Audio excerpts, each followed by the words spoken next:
በከተሞች የደረቅ ቆሻሻን ከነዋሪው ቤት ከተለያዩ ተቋማትና ንግድ ቤቶች መሰብሰብና ወደ ማከማቻ ቦታ በመውሰድ ትልቅ ትኩረት ተሰጥቶት ሲሰራ ቆይቷል። በዚህም ብዙ ለውጦች ታይተዋል። ማህበረሰቡና በዘርፉ የተቋቋሙ ማህበራት ከጊዜ ወደ ጊዜ ግንዛቤያቸው እያደገ በመምጣቱ ደረቅ ቆሻሻ በአግባቡ ተሰብስቦ ወደ ማከማቻ ይወሰዳል። ይህም ለነዋሪዎቹ ጽዱና ምቹ በማድረግ በኩል ትልቁን ድርሻ እየተወጣ ነው።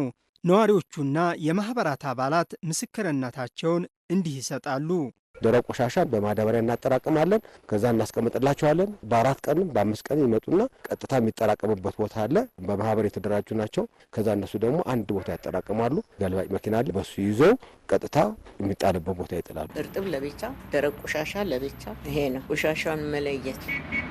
ደረቁን ቆሻሻ እንግዲህ ከቤት ውስጥ የሚወጡ ደረቅ ቆሻሻዎችን ቆሻሻ ማስቀመጫ ላስቲክ ሊሆን ይችላል፣ ማዳበሪያ ሊሆን ይችላል፣ ወይ ሌላ ነገር በሱ ውስጥ እናጠራቅምና በሰፈር ውስጥ የሚመጡ የጽዳት ሰራተኞች አሉና በሳምንቱ ለቀን ይመጣሉ።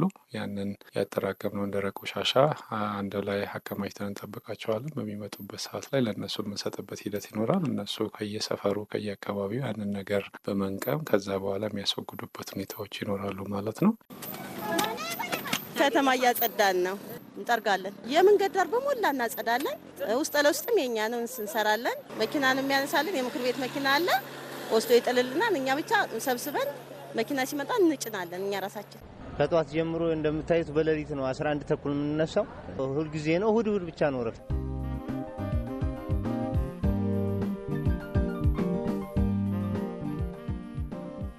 በዚህ ሥራ በአብዛኛው ውጤታማ መሆን ቢቻልም ቆሻሻን እንደ ሀብት በመቁጠርና መልሶ በመጠቀም በኩል ግን ውስንነቶች በመኖራቸው ብክነቱ ከፍተኛ ነው። ይህን ችግር ለመቅረፍና ብክነቱንም ለመቀነስ በፌዴራል የአካባቢ ጥበቃ ባለሥልጣን የዑዴታዊ ስነ ምጣኔ ክፍል በማደራጀትና እንዲሰራ በማድረግ ወደ ተግባራዊነቱ አስገብቷል። የሚመነጨው ቆሻሻ መወገድ ብቻ ሳይሆን መልሶ ጥቅም ላይ እንዲውል በ2018 ዓ ም በኢትዮጵያ ከ6.7 ሚሊዮን ቶን በላይ ቆሻሻ ይመነጫል ተብሎ ይገመታል። ይህ ትልቅ ሀብት በመሆኑ በትኩረት መሰራት እንዳለበት ነው የሚያነሱት የዑዴታዊ ስነ ምጣኔ ዴስክ ኃላፊ አቶ ሁንዳኦል ገመቹ።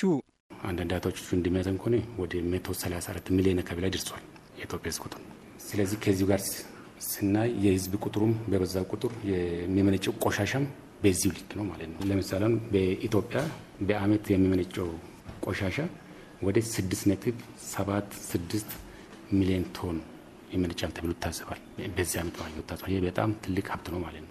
ይሄንን የሚመነጨው ሀብት ወደ እድል መቀየር አለብን ማለት ነው። ከተቋማት ከንግድ ይሁን ከነዋሪዎቹ የሚመነጨውና የሚሰበሰበው በአብዛኛው በቀላሉ መበስበስ የሚችል ነው። ትኩረት ተሰጥቶት ባለመሰራቱ ለብክነት ይዳረጋል። ከዚህ ከሚመነጨው ቆሻሻ ወደ ፐርሰንት ቀይረን ስናይ ወደ 65% ኦርጋኒክ ወስት ነው። በተለይ ከቤት ውስጥ የሚመነጭ ቆሻሻ ማለት ነው። ከኪችን የሚመነጭ ቆሻሻ ነው። ይህንን ኦርጋኒክ ወስት ወደ 65% የተባለን ቆሻሻ በቀላሉ ሊበሰብስ የሚችል ወደ ማዳበሪያነት ሊቀይር የሚችል ትልቅ ሀብት ነው ማለት ነው። ግን አሁን ባለው ሁኔታ እየተደረገ ያለው ይሰበሰባል ወደ ላንድ ፊል ነው። ወደ ለምሳሌ አዲስ አበባ ወስዳን ወደ ቆሼ ነው ወደ ራጲ ነው የሚሄደው ማለት ነው። በትንሽ አሶሲዬሽኖች ወይ ደግሞ አነስተኛ ተደረገን ወጣቶች የኮምፖስት ስራ እየተሰራ ይገኛል። ግን ይሄ በቂ አይደለም ማለት ነው። ሀብቱን እየባከነ ነው ማለት ነው።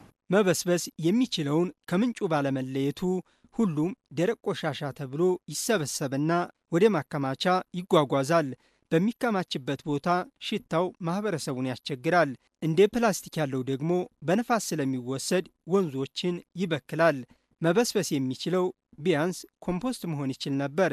ይህ ቢሰራ ለሰው ሰራሽ ማዳበሪያ የሚወጣው የውጭ ምንዛሬ በመጠኑም ቢሆን ይቀንሳል። ይህ ባለመሆኑ ከፍተኛ ወጪ ይወጣል።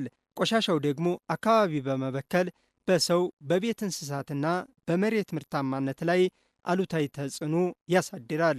በብዙ ዋጋ በዶላር ገዝተን ደግሞ ከውጭ የተጠቀምበት ነው ኢንኦርጋኒክ ፈርቲላይዘር። ስለዚህ ትልቅ ጋፕ ያለ ማለት። ስለዚህ እኛ እንደ ሀገር ማድረግ ያለብን ወደፊት ይሄንን ሀብት ብዙ ወጣቶችን አደራጅተን ብዙ ቴክኖሎጂን ተጠቅመን ወደ ኦርጋኒክ ፈርቲላይዘር ማዋል አለብን ማለት ነው። ወደ 15% መልሶ ጥቅም ላይ ሊውል የሚችል ቆሻሻ ነው። ለምሳሌ ፕላስቲክ አንዱ ነው። ግላስ፣ ቆርቆሮ ጣሳዎች፣ ብረታ ብረቶች በቀላሉ በቆራሌው በአንዳንድ ወጣቶች አንዳንድ ግለሰቦች እየተሰበሰቡ መልሶ ጥቅም ላይ እንዲውሉ እየተደረገ ይገኛል።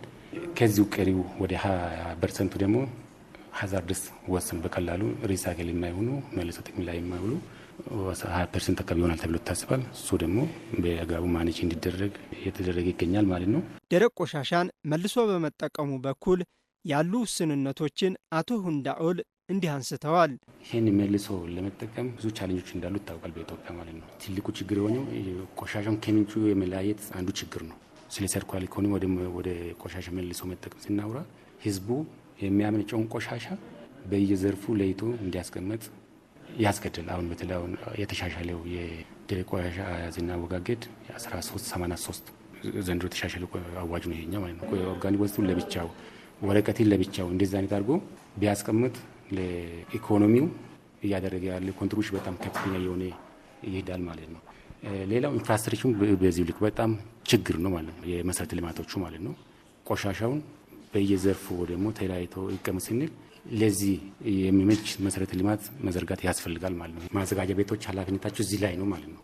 ወጣቱን አደራጅቶ መሰረተ ልማት እንዲሞላላቸው ተደርጎ ወደዚህ ስራ ማስገባት ላይ ክፍተት አለ። አሁን ግን ይህንን ክፍተቱን ለመሙላት ደግሞ ከተለያዩ ባለድርሻ አካላት ጋር እየሰራ እንገኛለን ማለት ነው።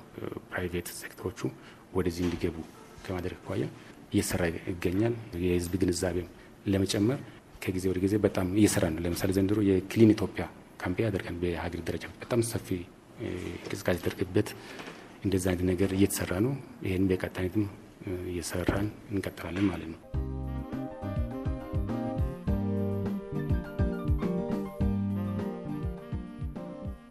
መረጃዎች እንደሚያሳዩት መልሶ በመጠቀሙ ሂደት እንዲህ ሀገር ከሚመነጨው ደረቅ ቆሻሻ 10% ብቻ ያህሉ ነው።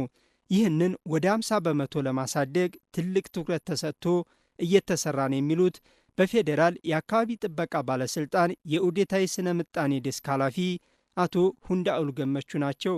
ለምሳሌ በኢትዮጵያ አሁን ባለው ሁኔታ ወደ መልሶ መጠቀም የቆሻሻ ምን ያክል ፐርሰንት ነው ተብሎ ቢጠየቀው አሁን ባለው መረጃ 10% ብቻ ነው ማለት ነው።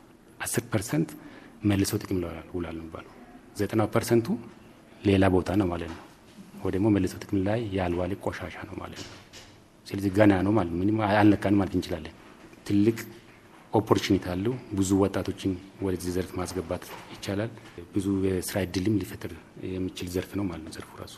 በቀጣይ ግን ሙሉ አቅማችን ተጠቅመን አሁን ለምሳሌ በ2030 ላይ ወደ 50 እናሳድጋለን ብለን አቅደናል። ከ10% ወደ 50%። ይህንን ለማድረግ ደግሞ የሰርኩላር ኢኮኖሚ ፍኖተ ካርታው ደግሞ የኡዴታ ስነ ምጣኔ ስትራቴጂ ማለት ነው። እዛ ላይ እያንዳንዱ ሴክተር እያንዳንዱ ዘርፍ ከህብረተሰቡ ጀምሮ ምን ቢሰራ ነው 50% ላይ መድረስ እንችላለን የሚለውን በደንብ ተጠንቶ በጥናት ያስቀመጥበት ስትራቴጂ ማለት ነው። በዘርፉ ላይ በትኩረት ቢሰራ የኢትዮጵያን ምጣኔ ሀብት እድገት ማገዝ ይችል ነበር። ለምሳሌ አሁን በአዲስ አበባ ብንወስዶ በ2016 በአዲስ አበባ ብቻ መልሶ ጥቅም ላይ የዋለ ቆሻሻ 67 ሺህ ቶን መልሶ ጥቅም ላይ ውሏል በአዲስ አበባ ብቻ ማለት ነው። ከዚህ ወደ 1.1 ቢሊዮን ብር አግኝቷል። ስለዚህ አሁን በሁሉም አካባቢዎች የመልሶ መጠቀም ስራ ቢሰራ ከዚህ በላይ ማግኘት እንደምንችል መረጃው ያሳያል ማለት ነው። ለምሳሌ አሁን በዚህ ዓመት ወደ 0.5 ሚሊዮን ቶን ቆሻሻ መልሰን ጥቅም ላይ ብናውል በኢትዮጵያን ብር ምን ያክል የምናገኝ ማለት ነው? ወደ 81.5 ትሪሊዮን ብር ማግኘት እንችላለን። ብዙ ኦፖርቹኒቲ እንዳሉ በተለያዩ መረጃዎች ይጠቁማል ማለት ነው። ላይ አጠቃላይ ባለው መረጃኛ ካልኩሌት ስናደርግ ሳይሰበሰብ የቀረበው ማለት ነው ደግሞ ገቢ ሳይገኝበት የቀረው ዝም ብሎ ወደ 16 ትሪሊዮን ብር ተበክኗል ማለት ይቻላል። 16 ትሪሊዮን ብር ማለት ነው ሳይሰበሰብ የቀረው የኢትዮጵያን ብር አለ ማለት ነው። ከቆሻሻ ሳይገኝ የቀረ ማለት ነው። ይሄ ብክነት ነው ማለት ነው። ዞሮ ዞሮ ቆሻሻ ሀብት መሆን ሲችል በአግባቡ ባለመሰብሰቡ አካባቢ ላይ ብክለት ያስከትላል። የአየር ንብረት ለውጥ ተጽዕኖንም ያባብሳል። በተለይ የፕላስቲክ ምርቶች ጉዳቱን ከፍ ያደርጉታል። በአግባቡ እንዲሰበሰብ መሰራት አለበት የሚሉት በፌዴራል የአካባቢ ጥበቃ ባለስልጣን የከተማ ቆሻሻ አያያዝ ክትትል ዴስክ ኃላፊ አቶ ዋሲሁን አለሙ ናቸው። ግንዛቤ እንዲኖረው ሰፊ ስራዎች ተሰርተዋል። ለምሳሌ ብክለት ይብቃ ውበት ይንቃ ተብሎ ከፌዴራል እስከ ከተሞች ድረስ ስራዎች ተሰርተዋል። ስቲል አሁንም እየተሰሩ ያሉበት ሁኔታ ነው ያለው። ግንዛቤውም አለ።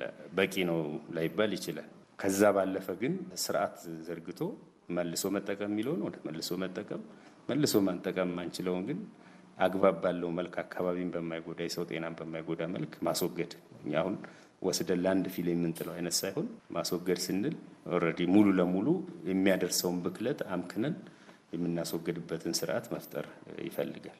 ከተማሪዎቹ ጀምሮ የተቀናጀ የግንዛቤ ማስጨበጥ ስራ በትኩረት እየተሰራ ይገኛል። የኦዴታይ ስነ ምጣኔ ዴስክ ኃላፊ አቶ ሁንዳኦል ገመቹ ይህንን ያለውን ችግር እንደ ሶሉሽን እኛ ያስቀመጥ ነው ማህበረሰቡን አዌር ማድረግ የግንዛቤ ስራ በጣም ከምን ጊዜም በላይ እየተሰራ ይገኛል። እንደው ከዚህ በፊት ከነበረው አሁን ወደዚህ ዘርፍ እየመጡ ያሉ ባለ ሀብቶቹ ጥሩ ነው። አሁን ከዚህ በፊት ከነበረው ማለት ነው አሁን ይሻላል። ለምሳሌ ፍቃድም እየሰጠንበት እንገኛል በዚህ ላይ ማለት ነው። ፍቃድም መጥቶ ከኛ እየወሰዱ ወደዚህ ዘርፍ እየገቡ ያሉ ሁኔታ እንዳለ ነው ማለት ነው። መልሶ መጠቀም ስንል ዝም ብሎ አሁን እኛ ከኢኮኖሚ አንጻር ብቻ አይደለም የምናየው ማለት ነው። መልሰን ስንጠቀም አካባቢ ላይ ጉዳት ያመጣል ወይስ አይደለም፣ ምርቱስ ምን ያክል ጥራት አለ ብሎ መታየት አለበት ማለት ነው። ለምሳሌ ለመልሶ መጠቀም ምርት ለእያንዳንዱ ደረጃ እንዲወጣለት ያስፈልጋል ማለት ነው። ይህንን ደግሞ የሚሰራው የኢትዮጵያ የደረጃ ኢንስቲትዩት ስላለ ይህን ይስራል። ከእነሱ ጋር ተባብረን እንሰራለን ማለት ለምሳሌ ለኮምፖስት ተሰርቷል፣ ተዘጋጅቷል ማለት ነው። ለምሳሌ አንድ ኮምፖስት ጥራቱ ምን ሰው ነው ለአግሪካልቸር ደግሞ ለግብርና መጠቀም የሚችለው የሚለውን ኦልሬዲ አለ ስታንዳርዱ ማለት ነው።